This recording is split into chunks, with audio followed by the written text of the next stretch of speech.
अंजनी मात की जय। बालवीर हनुमान की जय।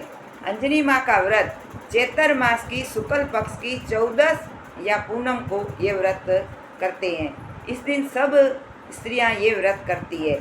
इस दिन अंजनी माँ का मिट्टी का अंजनी माँ बनाते हैं और बालवीर हनुमान बनाते हैं और उनको वस्त्र पहनाते हैं और ये नारियल का जो काचली होती है ना उसमें दिया करके और ये भगवान को ये रोटे का जो 16 चिपटी भर के ये रोटा बनाते हैं और भगवान को ये भोग धराते हैं और फिर व्रत छोड़ते हैं। इस दिन व्रत की मैं आपको छोटी सी कहानी में सुनाती हूँ आपको। इस दिन एक माँ और बेटी दोनों थे, तो दोनों माँ अंजनी माँ का व्रत करती थी और ये रोटा बना के और बेटी को कह के गई कि बेटा मेरा रोटा खंडित ना होए और किसी को देना नहीं। ठीक है। माँ पड़ोस में गई, ये कहानी सुनाने गई, तो इतने में भगवान ने उनकी परीक्षा के लिए एक साधु का वेश लेके आया और मुझे भिक्षा मांगने आया कि मुझे भिक्षा दो। तो बेटी बेचारी भिक्षा के लिए आटा और घी लेके आई। तो उसने बोला मैं आटा और घी नहीं लूँगा। तो क्या लोगे आप? तो कि मुझे आपकी जो माँ ने जो बनाया है रोटा उसमें थोड़ा सा टुकड़ा निकाल के मुझे दो। तो कि वो मेरी माँ ना बोल के गई है, तो कि मुझे देना हो तो वो दो, नहीं तो मैं आपको श्राप दे के जाऊँगा। बेटी श्राप के डर से वो अपना माँ का जो रोटा था उसमें थोड़ा सा टुकड़ा निकाल के उस साधु को दिया। माँ घर पे आई तो देखा रोटा खाने बैठी, तो कि मेरा रोटा खंडित कैसे हुआ है? तो कि उसने पूरी बात बताई। माँ आपके जाने के बाद एक साधु आया था, उसने तो साधु आया तो साधु को तो वो रसोई एक कच्ची सीधा देना था। तो कि माँ मैंने सीधा दिया था, उसने सीधा लेने से मना कर दिया। तो मैंने उसने बोला जो आपकी माँ ने जो बनाया है रोटा उसमें थोड़ा सा रोटा निकाल के मुझे दो। तो मैंने रोटा इसीलिए दिया, नहीं तो वो मुझे श्राप देता था। माँ को उस वक्त पूरा गुस्सा आ गया और उसने गुस्सा आया और माँ बोलने लगी कि दीदी दीदी रोटो दे, रोटे मेरी सागी कोर दे। और माँ ऐसे पागल बन गई। तो बेटी तो थोड़े भाइयों ने बेटी को थोड़े दिन के बाद ससुराल भेज दिया। वो बेटी तो ससुराल चली गई। माँ तो जो बेटी को जब आती थी देखती थी तो वही शब्द बोलती थी, दीदी दीदी रोटो दे, रोटे मेरी सागी कोर दे। तो अब क्या करें, बेटी तो बेचारी ससुराल चली गई। तो वो माँ वो एक गांव से दूसरे गांव वो बेटी के ससुराल चली गई। तो उसने देखा कि मेरी माँ तो आ गई है और मुझे देखेगी तो फिर बोलेगी और ये सब मेरे ससुराल वाले मुझे हंसेंगे मेरे पर। तो उसने नौकरों को बोल दिया कि ये जो माँ ये बूढ़ी माँ जी है, इसको आप भंडारे में लेके आओ, उसको बंद करके रख लो। तो नौकरों ने वो बूढ़ी माँ थी उसको लेके आए, भंडारे में रख लिया और वो अंजनी माँ को प्रार्थना करने लगी, ये अंजनी माँ मेरी माँ का कैसे उद्धार होगा? तो कि अंजनी माँ ने बोला आपका माँ का उद्धार होगा, आपका जो भाई है उसको जो पुण्य देगा तो उद्धार होगा। तो मेरे भाई से पुण्य कैसे मैं लूँ? तो कि तेरे भाई को जो बच्चा होने वाला है, तेरे भौजाई को, तो बच्चा अभी मैं ऐसी लीला बनाऊंगी तो बच्चा नहीं होगा।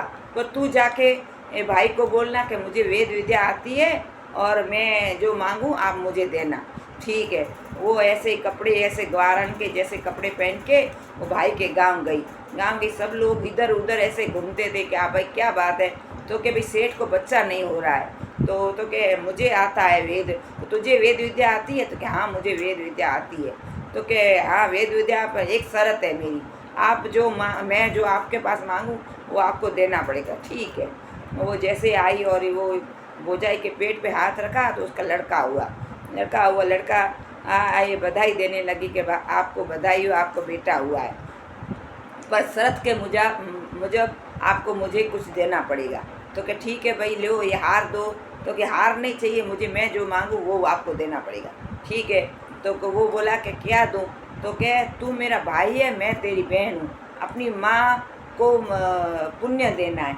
ठीक है। वो पानी का हाथ में जल लेके और पुण्य दिया। जैसे माँ को पुण्य दिया तो माँ का जो वहाँ भंडारे में जो माँ को कैद किया था वो माँ का जो सिर था वो कंकु की टिकली बनी और जो का धीड़ था वो चंदनहार बना और पाँव था वो डांडिया बन गया। वो चंदनहार कंकु अपने माथे में कंकु का टीका किया और चंदनहार गले में डाला और डांडिया बच्चों को दे दिया। तो वह ऐसे ही चंदनहार देखा ना, तो इसके पति ने बोला ऐसे चंदनहार इसे कहाँ से लाई? तो कि मेरे दुबले पर मेरे पियर वाले से लाई, वहाँ से लाई हूँ। कि तेरा ऐसा दुबला परिवार है जो इतना, तो मेरे को भी वो देखना है ससुराल, मेरा ससुराल ऐसा देखना है। तो फिर से अन्नी माँ का प्रार्थना की, मेरा पति ये मेरा वो ससुराल जाने चाहता है, मैं कैसे ससुराल वालों उसको कैसे लेके जाऊँ? अन्नी माँ ने बोला मैं 2.5 पोर का ऐसा दिन बनाऊँगी, आप उसको लेके जाना और फिर 2.5 पोर पूरी हो तो घर पे लेके आ जाना। ठीक है, 2.5 पोर ऐसे लेके चलो अपने मैं ससुराल आपको लेके जाती हूँ। 2.5 पोर का भगवान अन्नी माँ ने ऐसा बनाया, गाँव में गाय भैंसे, हरा भरा खेतन, सालान सालियान, और इसकी इतनी ईमान कदर ऐसे रखे। तो वैसे कि हाँ मेरे ससुराल वाला ऐसे लोग हैं तो मैं तो कभी देखा ही नहीं। तो ऐसे खुश होने लगा। तो अब 2.5 पोर तो पूरा होने लगा, तो उसने पति को बोला चलो अपन घर चलते हैं। तो कि नहीं नहीं, इतना अच्छा ससुराल वाले हैं, इतने पे हैं, तो मैं यहाँ रुक जाता हूँ। तो कि नहीं नहीं, अपने को घर पे चलना है। ये माना नहीं, तो उसने तो अपने बच्चा था छोटा, चीटियाँ मारी तो रोने लगा। तो क्या चलो ये बच्चा रहता नहीं, अपने घर चलना पड़ेगा। तो क्या ठीक है, वो जैसे जल्दी चलने लगा तो जो झाड़ पे वो डांडिया टंगा हुआ था ना, वो भूल गया। तो आधे रास्ते में आए तो क्या वो मेरा डांडिया मैं लेना भूल गया। तो क्या चलो वो डांडिया लेने जाना, अब क्या करे? तो जैसे ही वो डांडिया लेने गया तो देखे तो कुछ नहीं, धूल की डमरियाँ उड़ रही है, न गाय न भैंसे, न कोई साला न सालियाँ न साड़ा थे। तो ये सब कहाँ, ये कहाँ गए सब? तो बता तू कैसे नगरी बनाई, तू जादूगरनी है? तो कहना मैं जादूगरनी हूँ, न मैंने माया बनाई है, से अंजनी माँ का प्रताप से हुआ है। कि अंजनी माँ का क्या प्रताप है? तो इसने पूरी बात बताई। जब मैं छोटी थी तो मेरी माँ ने जो रोटा बनाया था, वो रोटा एक साधु लेने आया, मैंने साधु को टुकड़ा दिया, उससे प्रताप से मेरी माँ पागल हो गई। जब माँ मेरे गांव ससुराल वाले आई तो मेरी माँ को देखा, तो मेरे ससुराल वाले मुझे हंसेंगे, तो मेरी माँ को मैंने ये भंडारे में रख दिया, और भंडारे में रख दिया, और मैं अन्नी माँ को प्रार्थना की। अन्नी माँ ने जो ये प्रार्थना से अन्नी माँ ने मेरी माँ का जो सिर था वो कंकु की टिकली बना, और जो धड़ था वो चंदनहार बना, और पाँव था डांडिया बना। तो इसे ये अंजनी माँ का प्रताप से हुआ है।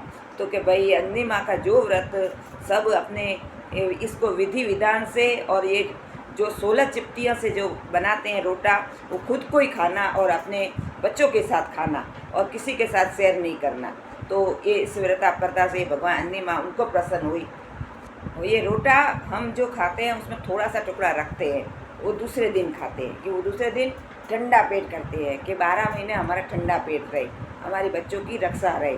और ये ठंडा पेट, और अन्नी माँ को वार देख के विदाई करते हैं। जैसे बेटी को बुधवार को नहीं विदाई करते, शनिवार को भी नहीं करते, और वार देख के अन्नी माँ को वो ये आकड़े के पेड़ होता है उसके ठंडी छाँव में और रख के आते हैं, और पानी का जल भरा उसको अर्पण करते हैं, और कहते हैं अन्नी माँ 12 महीने हम सुख शांति से वापस आए, और हम ये व्रत करें, और ये भगवान ये अन्नी माँ जैसे उनको फले, सबको फले, और भगवान हर की मनोकामना पूरी करे।